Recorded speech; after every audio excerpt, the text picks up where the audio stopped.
everyone. Welcome today to a webinar about how to build a media kit that sells. It's for about the next hour. Kenny Katzgrau from Broadstreet Ads is going to be our host today. And I am really, really, really grateful to Kenny for being here today. I always tell people we are so lucky in New Jersey that we have Broadstreet Ads based here because it is one of the most innovative advertising companies in our country. And Kenny is always really gracious with his time and has done a lot of coaching and training for New Jersey news entrepreneurs. So with that, Kenny, I will hand this stage over to you. Yeah, thank you, Stephanie. So before I get started, before I get started, something I should do is actually share my screen, and let me figure out which screen where I'm gonna put Zoom over here. While I'm doing that, why don't we kind of get started and just make sure the chat is working. Thank you, Lainey, by the way, uh, the commentary on the books. In the chat, if you can just go ahead and drop your name and location, and actually your publication too. So with us today, we've also got Annette, and Annette, just making sure your audio works. Annette in Montclair, New Jersey, from Montclair Local. I can hear you. Sweet. All right, cool. So what I'll do is I'll share my screen, and we're gonna probably be pretty interactive in the chat today. Just make sure, Annette, let me know if you can see my screen. So thank you all for hopping on. Today we're gonna talk about like 7 keys to making a great media kit. And a few of the things that we're going to talk about today, really first we're going to bust some myths about media kits. We're going to talk about those 7 keys, or I broke it down into the 7 P's, and you'll see what that's all about. And then we're going to do some, go over some pro tips and some examples if you want to build your own. So if you're starting from scratch or you're revamping and you want to go ahead and get built in a relatively cost-effective way, and also time efficient way, because if you really try and perfect things, or you don't know where to start, I want to give you a nice simple starting point. And I've kind of got we'll keep it simple. So a little bit about myself. I am the creator of a company called Broadstreet. I've been around since 2012. It's probably served about like 470 publishing groups at this point. I'm also the publisher of redbankgreen.com, which is a hyperlocal news outlet, Red Bank, New Jersey. Been around for 17 years, and I've been involved with it for 10 of those, and then recently took it over last year. Former engineer at Yahoo and Mozilla. Also did some time at the company that makes WordPress Automatic, Newspack, where they make Newspack too. From Red Bank, and I'm the dad to 2 boys, Ken and Will. I always like to say they're the most optimistic duo because I love the way that sounds. I didn't plan it that way, but Ken and Will. With us is Annette Batson, who is the ad sales director at Montclair Local and has joined me on so many webinars. And I always introduce her as the amazing and wonderful Annette Batson. So thank you for joining me, Annette. Thank you, Kenny. Glad to be here again. Yeah. So the way we'll do this is that there's going to be some interactive chat, and then what we'll probably do is like, let's save some of the questions toward the end.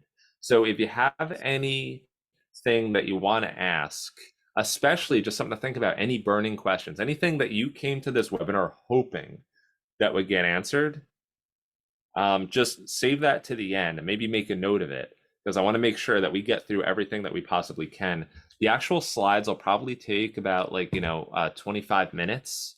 There's going to be a good number of slides, but a lot of them are just examples. So the core content will occupy about 20 or so slides. But let's save our questions to the end, and me and Annette will reserve some time,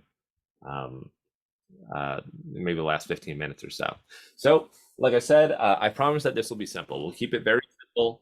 And what I've done is, one of the wonderful things about having been a vendor in the media space first, well, not really, but having seen so many different kinds of publishers, is that it hasn't just been hyperlocal. It hasn't just been newspaper. It hasn't been just magazine publishers or radio broadcasters. I've gotten to see so many different types of publishers and how they present themselves, especially in their media kits. And when I started rebuilding my own at Red Bank Green, I had a lot of influence from a lot of different places. I was kind of saying sort of like a Julia Childs of like advertising, and I feel like I went to all these different places and checked out all this cuisine. I took it all back home and brought all that influence with me. And so you'll see that my media kit actually borrows from a lot of different ideas I've seen around the industry. So before I really dive in, I just want to see if I can turn off the chimes when Kenny, just have someone. me. I'll take a look at that for you. I can try to turn off the chimes. Oh, okay. All right, cool. So anyway, it all starts with this. How many people have gotten this email? If you've gotten an email like this, just drop it in the chat. I used this yesterday. We just did a webinar on how to sell digital. And it said, this is from a real local advertiser. I got it late last year. Hello, I'm interested in your advertising rates. Thank you. My name is Joseph. And I love that he ends the email with thank you and then begins it again with my name is Joseph. But what did he ask for? He asked for the advertising rates. And I asked everyone in the chat yesterday, like, what should we do here? Or really, what should we not do here?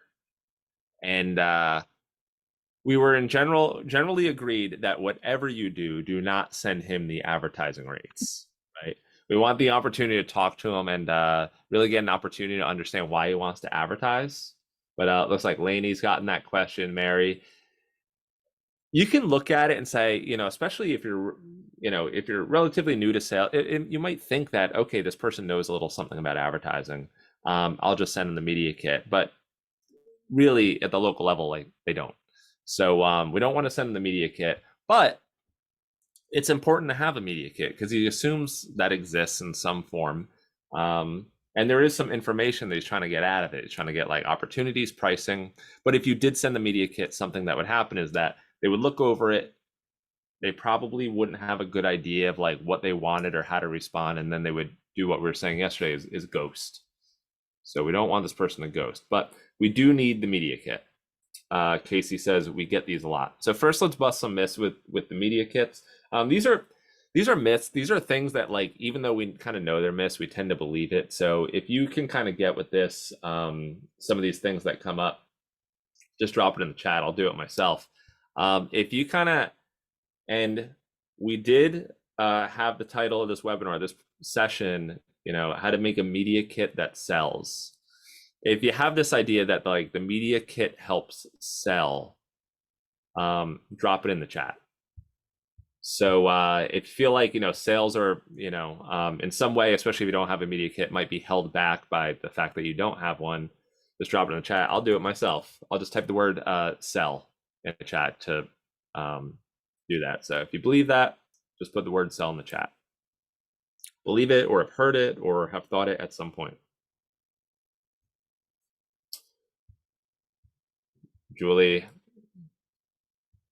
Cool. I'm assuming there are a couple other folks too, but what I will do is I will say that the media kit is kind of a bad salesperson. It really is. Media kits can be a great help in a sell, but it won't sell for you. And it's best, in my opinion, as a lead gen or a conversation starter. I'll take ownership of the fact that that's kind of my personal opinion there. I think it can start a conversation. It's great for people perusing our website.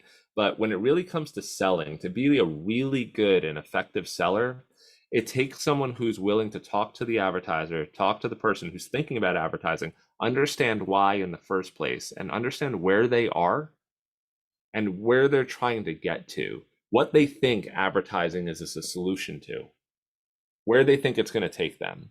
Because if you can understand those things, you can do a better job for them. And you can also communicate to them that you're the person who could potentially take them there.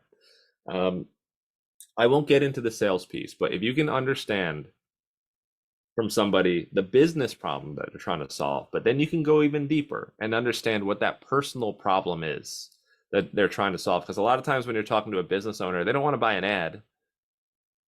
They're not getting any traction. It's tumbleweeds around there. They're not getting any business. They might have opened that place 6 months ago, and this this is a recent example for me, said, we've been open for 6 months. It was a lobster roll place. We've been open for 6 months and nobody knows we exist. And I said, that's crazy because I don't know you exist. And I know everything about the town of Red Bank. So what he wanted to do, he wanted to advertise, not just to get the customers, but because, you know, the whole business was in jeopardy, which is a problem for him if he's not able to get the customers. So sometimes it goes further than just needing an ad. It comes down to sometimes like what they wanted as a person. They wanted to start their own business, and that's like kind of deep. And if you get there, that's emotional. It's good to know. So anyway, we think it's about us. If you think the media kit is about the publication, just type us in the chat. And again, this is something that, you know, before I really started to think about it, and, you know, a few people had enlightened me that it's not about us. Just put us in the chat if you think the media kit is really all about you as a publication. So Lainey, yeah, definitely. So it looks like a few more here. The media kit is really about them. And if you can really kind of put yourself in the shoes of somebody who's reviewing your media kit, you can make a better media kit. It's really about the person who's looking at it, helping them learn a little bit more about you, because they're at the beginning of stages. You know, the beginning stages, they're not sure if they want to work with you yet. And we could be talking about a smaller business here. It could be an agency. They don't care. They just want to know the rates, right? Helping them understand if you might be able to help, if you're the person. So what we want to do is view it from their perspective. All right, how about this? And I know there are probably anybody who's, well, people in business, especially if you're the publisher, you're the founder, co-founder, we can be perfectionists. How many people have been just held back by this? You know, it has to be perfect, so it's not out yet. Just type perfect in the chat if you're the type of, everything has to be perfect before it goes out, and we have a difficult time getting it out there. I can definitely be one of those people. So I'm just gonna type perfect in the chat for myself. All right, this is something that I have recognized, and it's funny, I'm a perfectionist of some things, not other things, but done is better than perfect. Looks and style matter, but to a point. And it's okay that some important parts are missing or need to be improved. You're going to see some media kits that are 4 pages long. You can see others that are 10 or 11 pages. We don't want to, I also saw a few that were 20 or 30 pages, which is nuts. But all the best things go through many, many revisions. So, you know, nothing's perfect the first time it's out. So I'm a big fan of just getting it out there and continually refining. Something that, while we're talking about books on my bookshelf, the lean startup, really well known in the tech world, it's all about get the product out there and refine and continually refine. So it does not have to be perfect. But let's talk about why a media kit could be helpful. So benefits of media kit: starting point for a prospective business. You can post it on your advertise page. You can promote it on the website. I see some publishers, and I think more should do it, promote their media kit in empty space on their site, in a little bit of a house campaign. You can use it as lead gen. You know, like see our pricing. People are always interested in money. So you just say, like, you know, see what it costs to, you know, to run an ad on redbankgreen.com. That would probably get some clicks, and if I put it behind a form, it would probably get some form submissions, make for some nice lead gen. It can also serve as a tool in sales discussions and help you like build authority. I'm a big fan of putting, like, you know, well-known names or people or testimonials from people that I know have some swing in the community, to create some connection, tell people what I'm all about, why I do what I do, why I got into this, why I was crazy enough to take over Red Bank Green completely. I could have just, stayed, not the publisher. And just communicate ideas, because if you're talking about products, sometimes it's helpful to have something to point to. But importantly, it's repeatable. It's something that you can give to your reps. It's something that communicates what you want to say, the way that you want to say it. It's like in print or at least in PDF form. So it's repeatable. It's something that's what you stand for, your products, your pricing, all of that in one document that you can pass around and send around. So it's repeatable. You don't have to repeat yourself. That's wonderful. Goals of a media kit isn't to sell, but it's to help them understand about you, and importantly, start a conversation if they do find it when they're visiting your site, to give them a reason to reach out or to email you, like Joe did at Bagel Station. And support you really in helping them. That's what it's all about. Like, can I help them? And the media kit is going to help support me on the way to helping them. So let's talk about the 7 Ps. Annette, before I dive in, anything that you wanted to add to that? Um, anything that you were Yeah, so thinking? I completely agree with you that it's a starting point for a conversation. It's not doesn't sell much because most of the people are coming from a perspective of print advertising where it's cut and dry or a value pack or something, one product, one price. And with digital, there's so many variations that I think it's pretty confusing for someone who's not familiar with it. So I send it as a reference point, when people ask, and when I answer it, an inquiry, I first get an idea of what they're looking for, and I make some suggestions, and I give them a range of prices, and I said, here's what I suggest, but here's our complete media kit for you to look over. So it kind of legitimizes your offer. Oh yeah. Yeah, no, especially I mean it's kind of like they say uh well, kind of like along the lines of like the clothes make the man, something along those lines. It's just like the way you carry yourself, the stuff that, the way your media kit looks which is why a lot of us end up being perfectionists, right? Because we want it to look perfect. But it does professionalize and legitimize things.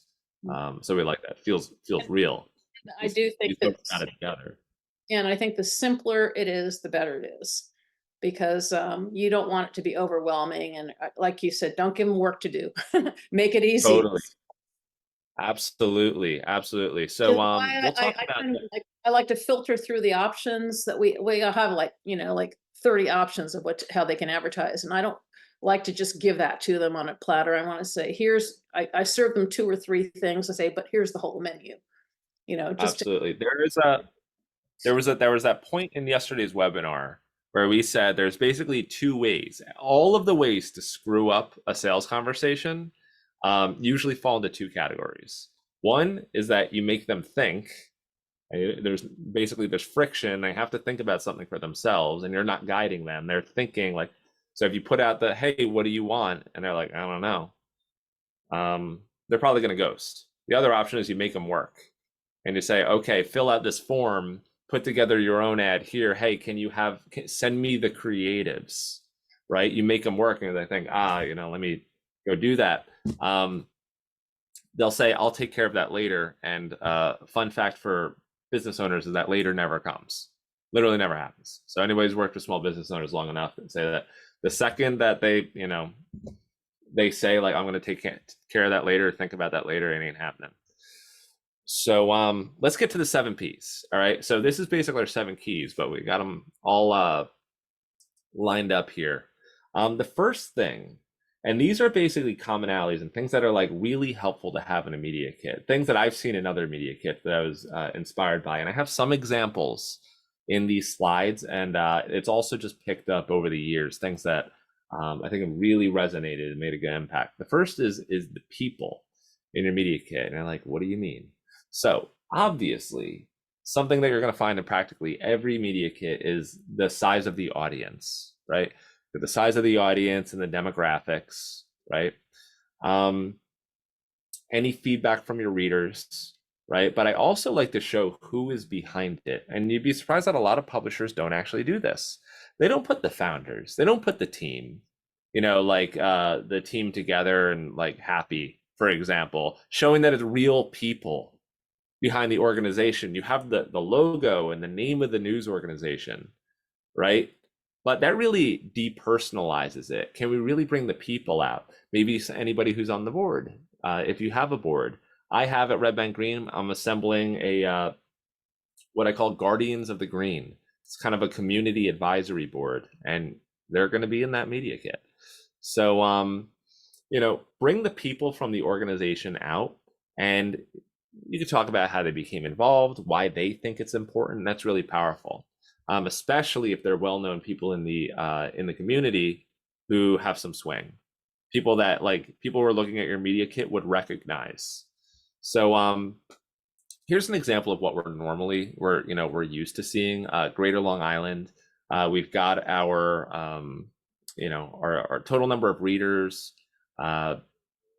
followers. Something me and Annette kind of prefer over words like page views or visitors is readers.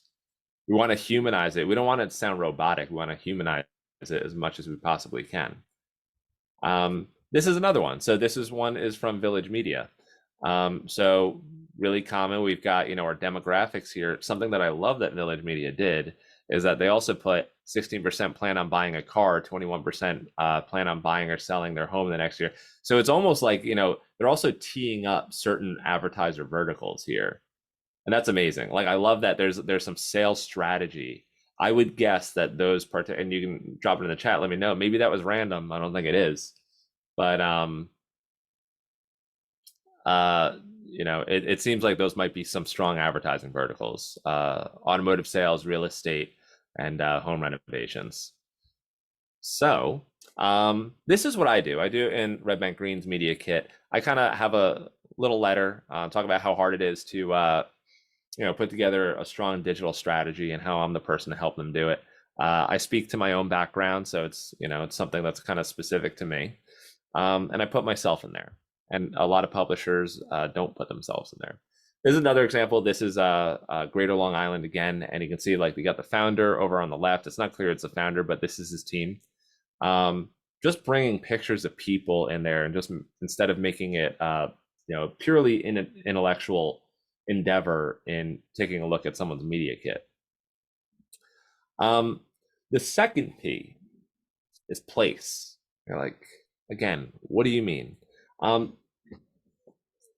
It's amazing how many media kits have the logo but don't have any indication of like ownership or that they belong to a certain community, right? And in the best media kits I've seen, which tend to be in the city and regional magazine space, they clearly show they belong to the community, that you're dedicated to it, that you know it better than anyone else.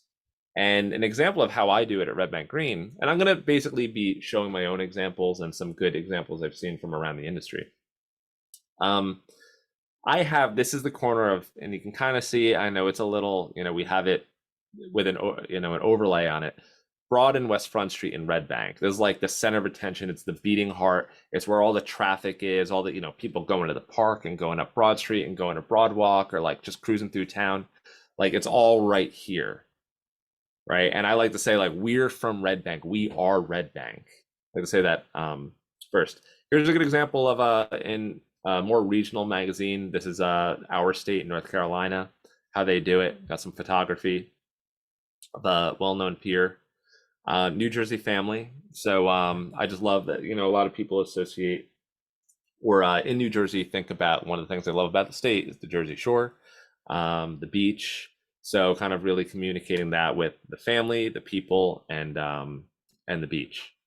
So just saying like this is where we're from, and not just being like the cold brand name, the people and the place, right? And I guarantee if you look at your competitors, by the way, just look at your competitors' media kits and see if they're doing this. And you say like, if I did this, who would have the better media kit? Probably you. So third is purpose. Right? So like, why do you guys do what you do? Sharing the mission and vision. You do not have to be a nonprofit to have a mission and vision. I'll tell you that, Red Bank Green's mission is to make this thing stand for 100 years. I told practically everybody to listen that till 2106 in the style of the Red Bank Register, Red Bank Green will stand for 100 years. And we do it because we know how much of a gem Red Bank Green is and how important it is to the community. So I put that in my media kit, and I like to show my partners how they play into the mission of what the publication is doing. And I think the more directly illustrated, the better. And I know it's kind of abstract. I'll show you in a second. So putting what you stand for, why you do what you do, why you care in the media kit is important. And the more succinctly you can do that, the better. So Our State, first thing, I think was the second slide. It says like, we celebrate North Carolina. That's what we're all about. I don't know what the ice cream has to do with it, but I like it. I think this is from Village Media, talking about their responsibility to defending the rights and the journalistic integrity at their core, how important that is to them. I love that. This is what I do at Red Bank Green. 100 years. Our vision is to stand for 100 years. We're definitely going to make it happen. And in partnering with Red Bank Green, you become a part of our story. Like, you're not just advertising, you're becoming a part of something that stands for 100 years. And I think that's actually really powerful. A lot of people, when I said 100 years at first, are like, all right, whatever. But I've been saying it over and over and over, and people are starting to resonate a little bit. Say, you know what? Maybe I do want to be at the start of something that lasts for 100 years. So I actually lay out our partnership model. We don't have much of a budget, right? We have a projected 300K annual budget. And I show my advertisers exactly where they stand. So I'm shifting my model from where it is today to this. And I've got, our first in every tier, got our YMCA and that community pillar, as I call it, position my advertisers as a community pillar. Or if they're a professional like real estate or CPA, lawyer, as a local authority or a local legend, right? These are my 3 tiers. This is how I position them, that I say, if you work with Red Bank Green, this is exactly where you factor into that 300K. People like to understand, like I'm not just paying some for-profit from a service. I am being a part of something, and this is exactly how. So partners, who do you work with? There's actually, you got 2 partners. Media industries are kind of interesting in that we got 2 customers, right? We got our readers, and then we got the people who pay the bills. And some increasingly more and more readers are helping to pay the bills, but it's a challenge. It's a challenge to get people to spend $5-10 a month. So advertisers, for a lot of us, are still paying most of, or they're the ones keeping the lights on for the most part. So partners, who have we worked with? What are they saying? It's so rare that I find testimonials in media kits, but I found some, so you guys can take a look. Share the thoughts of some well-known or influential people, and not influential in the political sense. So I try, some people who are kind of representative of, what you're doing in the community. So I like, people who are very involved, civically engaged, who are like trying to make Red Bank better, like that kind of vibe. So, this is something that County 10, when I'd say like the first 2, or the first one's okay. Second one's better. Third one's great, right? The best marketing we've ever done. So if you can find really strong testimonials, don't get a testimonial from someone and like whatever they say, you put that in there. Just a tip on testimonials for everyone. And this is a tip that you should probably like, I don't have it in the slides, so you should take a note. When you're getting a testimonial, ask somebody to riff, get them on a phone call and say, tell me, you can do it by email, but then it becomes a chore. They don't do it. Say, where were you business-wise prior to advertising? Like, basically what was the state before like advertising seemed to make sense for you? Then where are you today? Like after advertising, what were the results? And obviously you're asking somebody who got a good result from you. So where they were before and where they are today. Third important question, what would you say to somebody who's on the fence about advertising? In my case with Red Bank Green. So where they were today or before, where they are today, and what would you say to someone who's thinking about working with you? Right? If you have someone who gives you really strong one of those, that is all the fuel you need for a testimonial, a great testimonial, not just kind of a lukewarm one. Hey, give us a testimonial. You got to set them up. So this is one unsolicited. I love unsolicited testimonials. This came from Joe at Bagel Station. So Annette, we went through the entire thing yesterday talking about how to get Joe on board. This is the guy that sent me that email asking about media kits. Well, we got him on board, and you can learn how in our How to Sell webinar that I'm going to link you to the end. I'll give you the raw recording of me and Annette's webinar from yesterday. Had almost 400 people registered. This is what Joe said. He did an outstanding job advising. He produced great results evidenced by the data provided. You are the real deal. You say your advert produced and you backed it up. Kudos to you, my friend. I did not ask him for that. I said, that's amazing. And also, do you have a picture of you holding a bagel? And so there we go. Then we got a slide. Here's some, I love this. We got testimonials from readers. What our readers are saying, you're doing great. Always love the local coverage. I subscribe because you provide the best, most concise. Like, this is what your readers are saying. This makes it real to the advertisers. If you just have the media kit with your logo, you're just another company that wants money from them. They got enough people who want money from them. What makes you real? What makes you part of the community? Why does working with you help not just them and their marketing goals? How does it help the community? How does that factor in? Julie Actually, Julie, I'm going to save that question to the end. So here's another thing. All right, this one's actually much more rare. Pain points. What are some of the things that your advertisers are dealing with right now? I'm going to give you some ones that you can just plant in your own media kit. But list some common frustrations in marketing.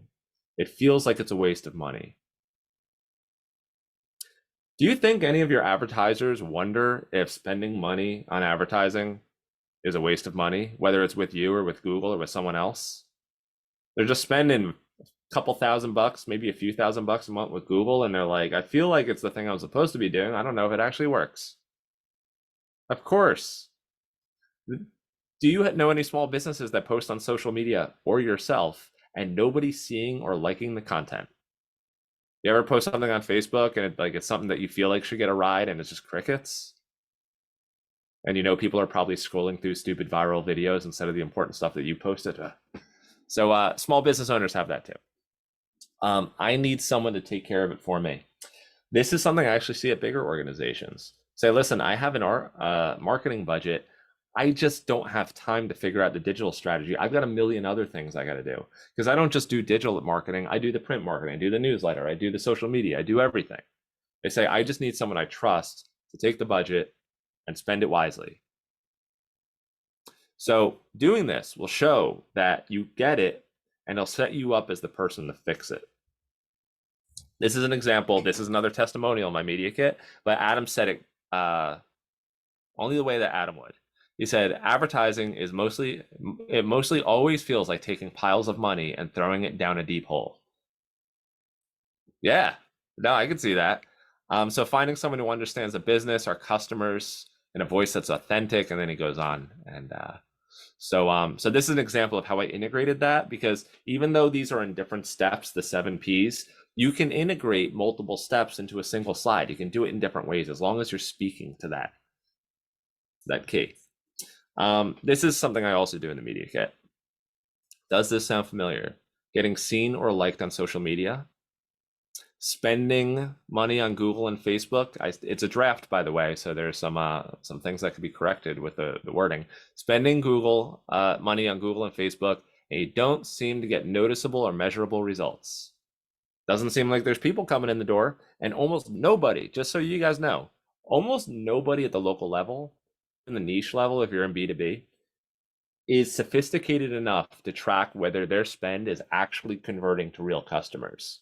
Now, we do this at Broadstreet, but that's because we're a pretty we're a pretty technically sophisticated organization. It's actually really hard to do that unless you're in e-commerce and people are checking out online. So that is a very common pain point, in that they may be spending a lot of money somewhere else and they can't tell if it's actually working. And like I said, a lot of businesses, they don't have time. Adam said, business owners are running around with their hair on fire, putting out, or dealing with things left and right. They don't have time to sit down and figure out what their marketing strategy is going to be. They just need someone to do it. So that's why I put that in the media kit. All right, so now the pitch. The pitch is one of the last things that come, because we talk about we don't really talk about why you should work with us. We do, but we don't specifically. The pitch is really just kind of the 3 things that make your approach unique, ways that you help solve some of those frustrations. One of the things for people who say they do their marketing on social media, well, when they do advertising and it's good advertising and premium placement, they're guaranteed to be seen. They don't just have to hope that the social media gods put them in front of an audience today. Just waiting for doing the rain dance, trying to make sure that yeah, it's free, but you're spending a lot of time doing it. You can guarantee that they're going to be seen, that they're going to show up at a certain part of the page 25% of the time, 50% of the time, 100% of the time. And also how you make it easy. I got a whole talk track on how I make it easy. It's part of my sales conversations.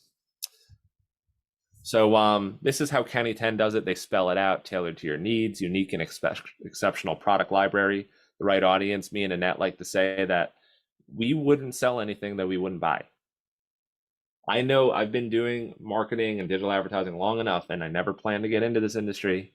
It just has a way of getting you into it. But I wouldn't sell a single thing that I wouldn't buy myself. That's why I don't do tiny little banner ads. That's why I started this whole company around doing something other than tiny little banner ads. Not because I like advertising, but specifically because I don't like it and I want it to work. So the 3 things that make you different. This is kind of in terms of things that make you like different. Some folks like Hudson Valley Press here, they mentioned it, but they kind of buried it in there. And they said it's the only media that reaches minorities in a personal way. It identifies with them, their aspirations and ideals. Like that should be front and center. That should be at the top. It's buried in there. But putting your uniques in there, why you're different than everyone else. And it can be in a few different ways. It could be your expertise. It could be your product library, like Will said. Annette, do you have any uniques that usually Well, speak to? we've got our finger on the pulse of Montclair, and there's no other local reporting going on anywhere near us. And we're the go-to for in the moment reporting. If breaking news happens, it's up on our website in 30 minutes. We follow the trends, and I can just say immediacy is probably our most unique feature. And everyone who works for us lives in town, you know. Yeah. My normal talk track in a sale is basically that so that that been in advertising and marketing for 12 years, very extremely data driven. I wouldn't sell anything that I wouldn't buy myself personally. Secondly, that the product library, we're going to be able to achieve better performance than any campaign on Facebook or Google. Like I guarantee it.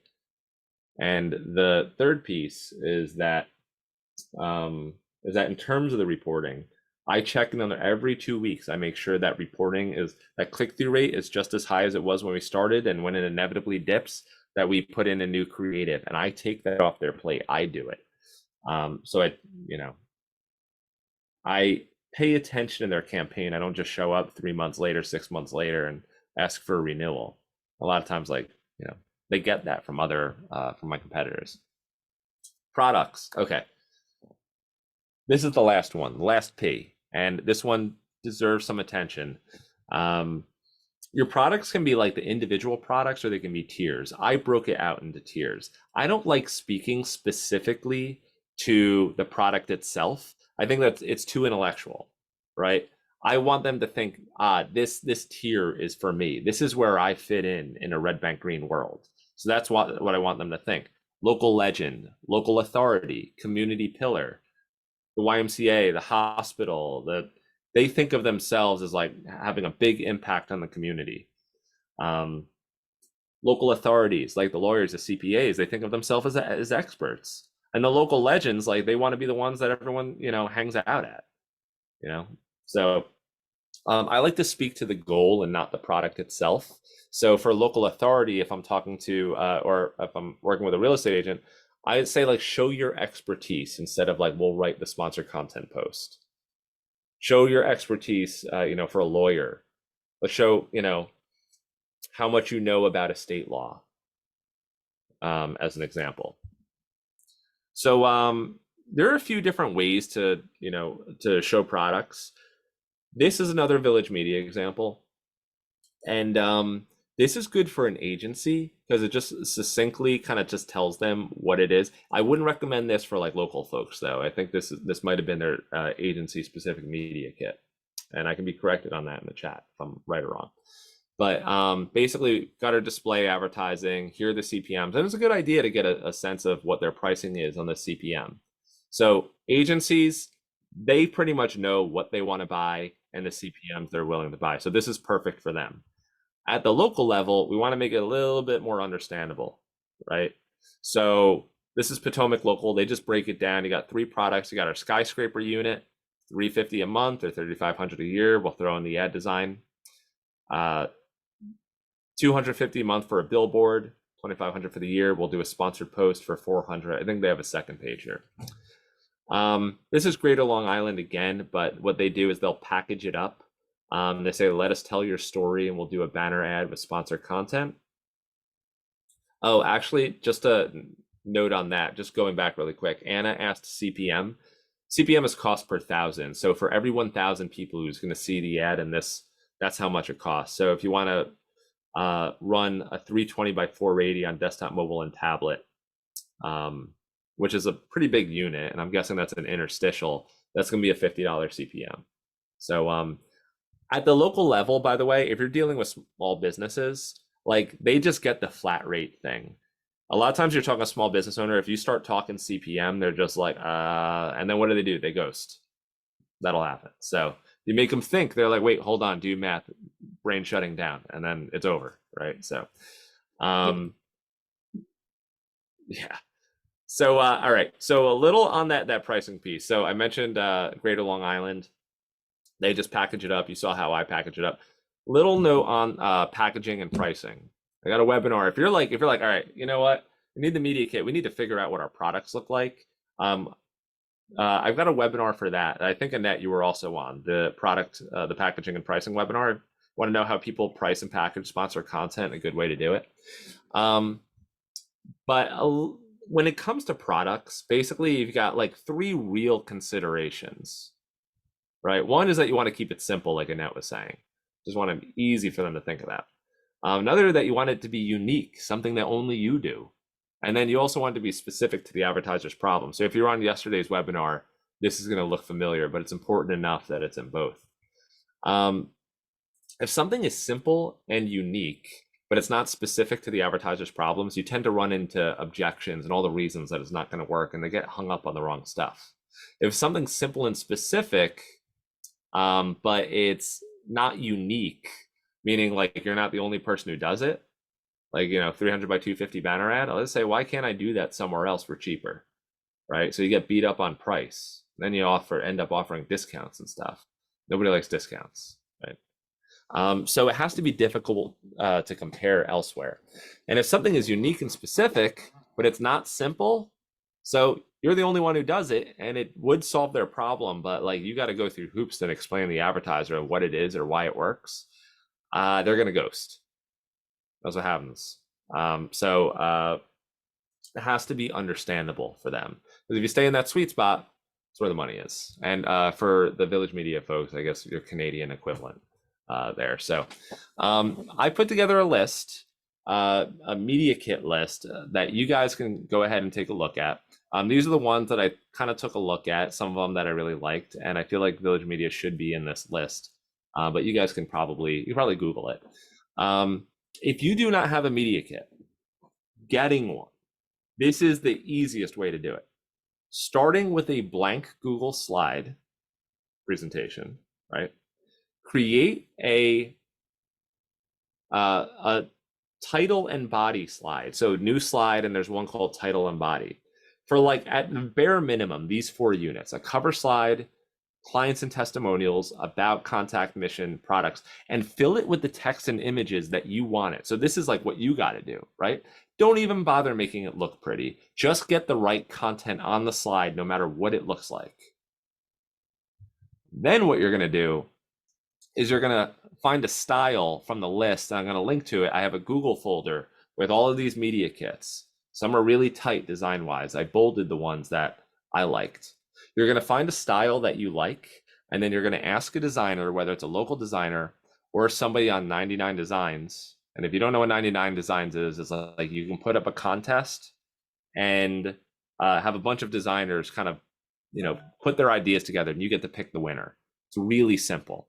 And it'll probably, if you're struggling always to find a good designer, you can meet some fantastic designers. So that's one of those things that'll just benefit you forever if you figure out how to use 99 Designs. So what you do is you send them an email, or you post this as the project brief on 99 Designs. This is a task to basically redesign Google Slides. I need a media kit designed that has to, this media kit, the example, has the general style I like. Of course, I need my own logo and colors. The slides that I'm starting with are here, containing the headlines, text, imagery I would like to use.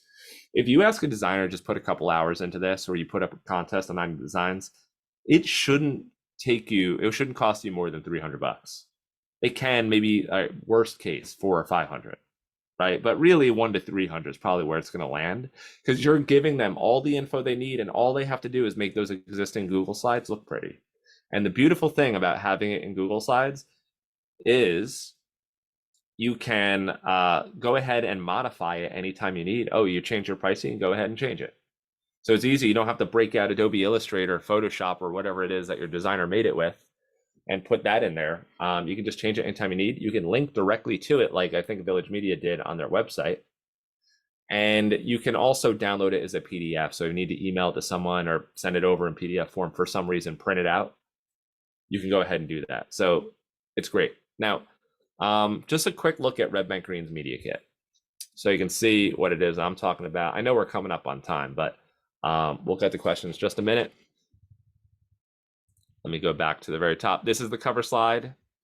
This is Adam giving us a nice, or well, at least his version of the pain points, then a nice testimonial, a letter from me, partnership model, how it all comes together, how you're gonna help be a part of Red Bank Green's story, what we're all about, standing around for 100 years, doing good work, supporting the gem that is Red Bank, New Jersey.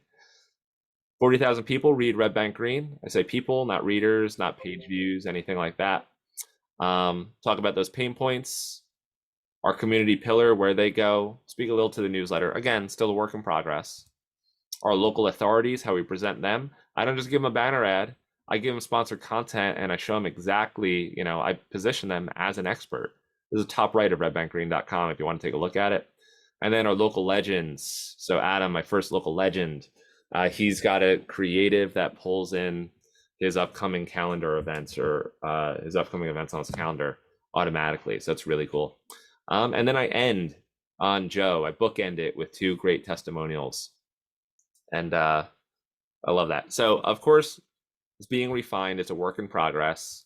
So, with all this said, these are the downloadables. So when we send you the link afterward, there's a slide called downloadables. It's got Media Kit examples. Let me go ahead and open this so you guys can take a look. I've got a document with all the Media Kit examples that you can click. You can take a look at their website. You can get the direct link to the video for how to price and package digital ads and sponsored content if you need that. And then you've also got a Media Kit template, but Google Doc form. So this isn't Google Slides. So if you need a starting point, got something you can go ahead and start with. It's taking a minute to load. Will Hill at County 10 has been using this template for a long time, so it might look familiar. This is our template we had designed. He just ended up using it. And then how to sell digital advertising in 30 minutes, Dropbox link to the presentation that me and Annette gave yesterday. So, okay, that was a lot, but hopefully you guys got some good stuff out of it. Just a quick recap: people, place, purpose, partners, pain points, pitch, and products. You'll get the link afterward. Any takeaways? So if there's one thing that you took away from this that you thought was really valuable, something you want to put in into action, or something you would share with someone else, just drop it in the chat so I know what that is. What is the one thing that you thought was good that you wanted to that you're going to take away?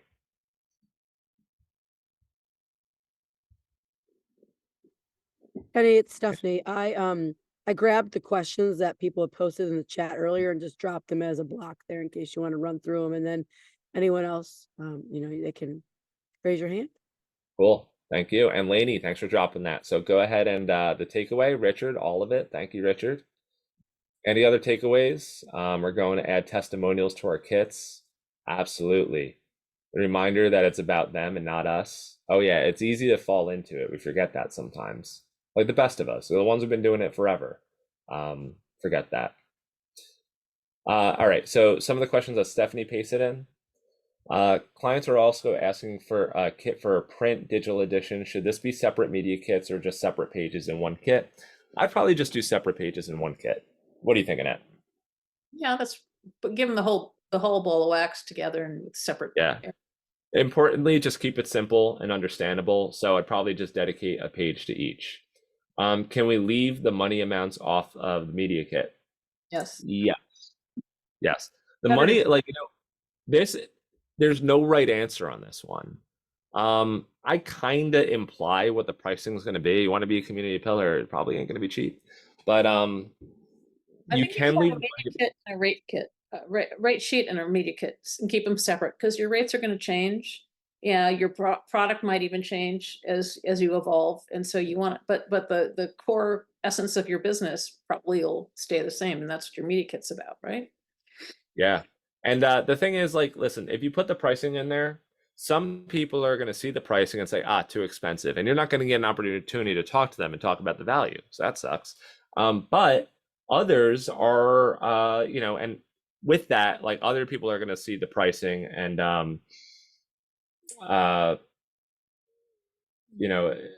they can decide it's for them or whether, it's not for them. And if they don't see the pricing, they might say, you know what, I just wanted to know the pricing. And if I saw it, then I would have bought or reached out to them, but it's not in there. I'm not going to bother with a phone call or something like that. So it can go either way. You never really know. Let's see. How would you phrase this for more niche publications where sustainability and local, so it may not convert, but reach fewer people?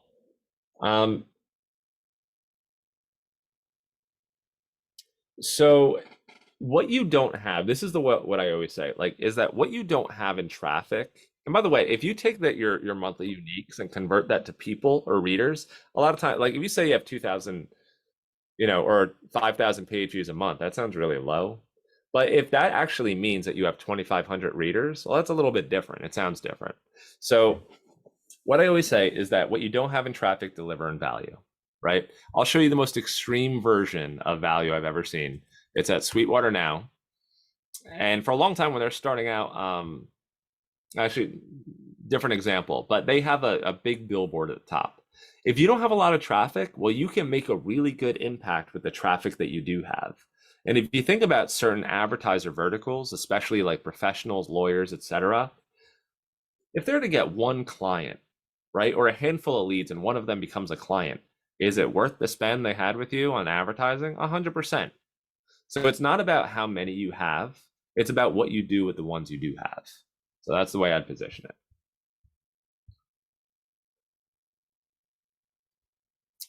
All right. Any other questions? Drop them in the chat. I think there was a question.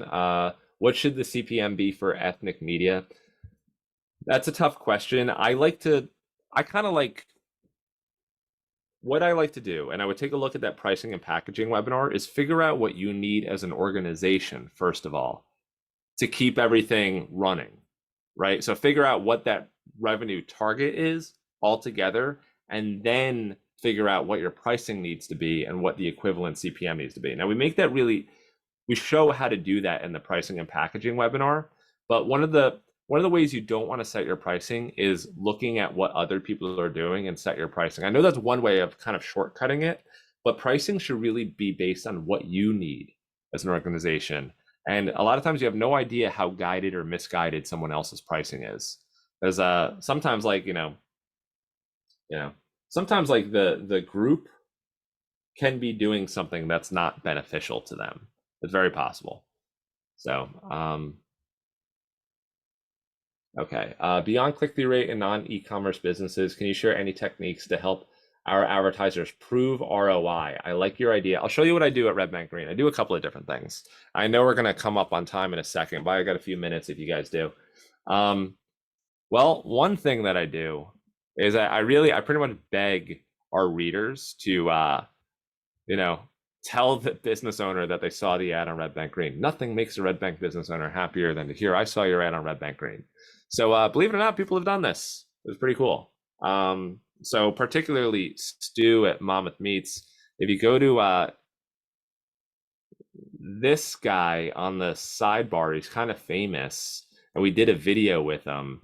If you're at all interested, if you go to broadstreetads.com and go to our story, we did a video with Stu at Monmouth Meats, and he talks about how people see his ad all the time.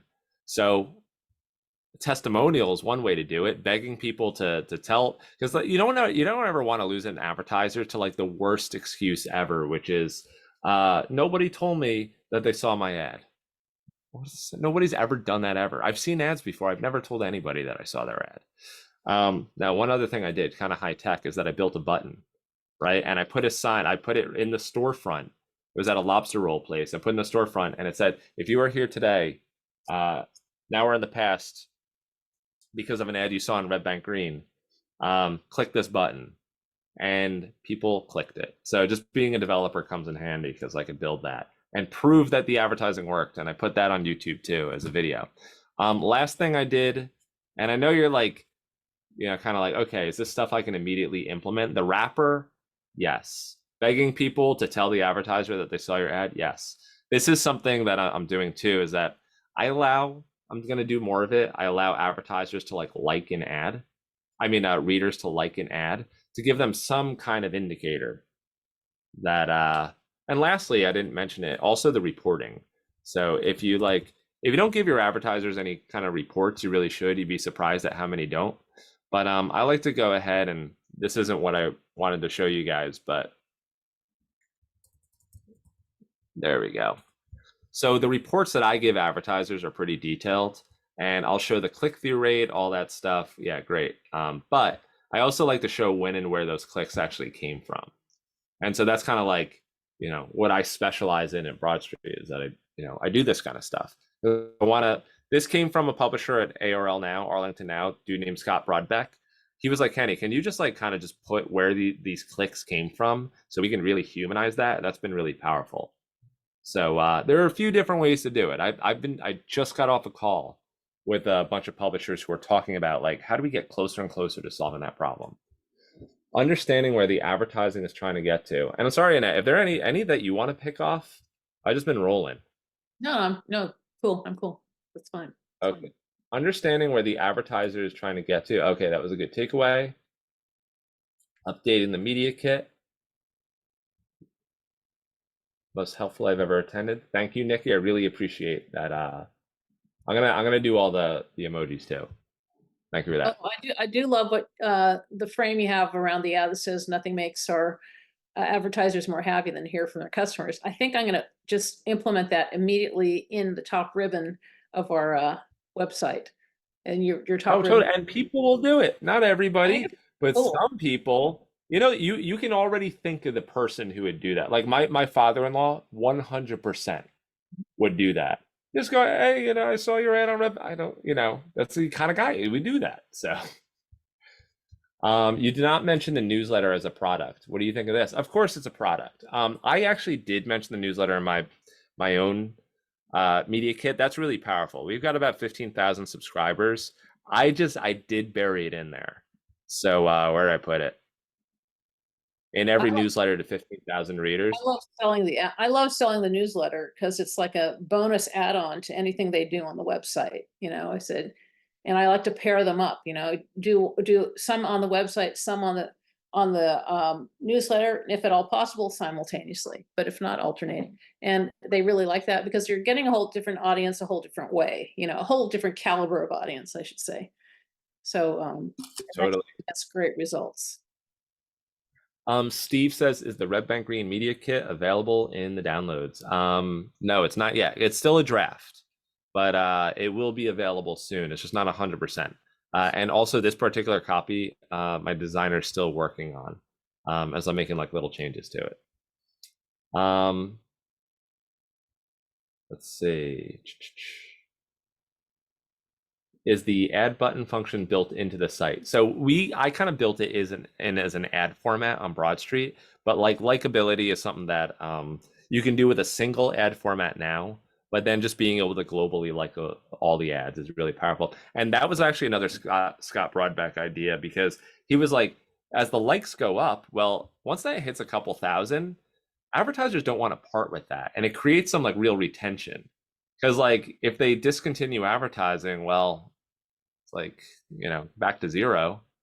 So it gives them a reason to stick around, because, and the other thing is, if they get 15 new likes a week or something like that, I want to be able to automate an email to them that says, hey, you got 15 new likes this week, just to give them that little that little reminder that things are going well. And otherwise, they can get your reports and stuff like that they probably don't even look at. They want them, they don't look at them. Just getting that little affirmation that they're making a good decision to working with you. All right, can you show us any sample of rate sheets of print digital media outlets? Pretty much guaranteed. So I did not specifically try and find that combination, but let's see if we can. Okay, there are some that are online.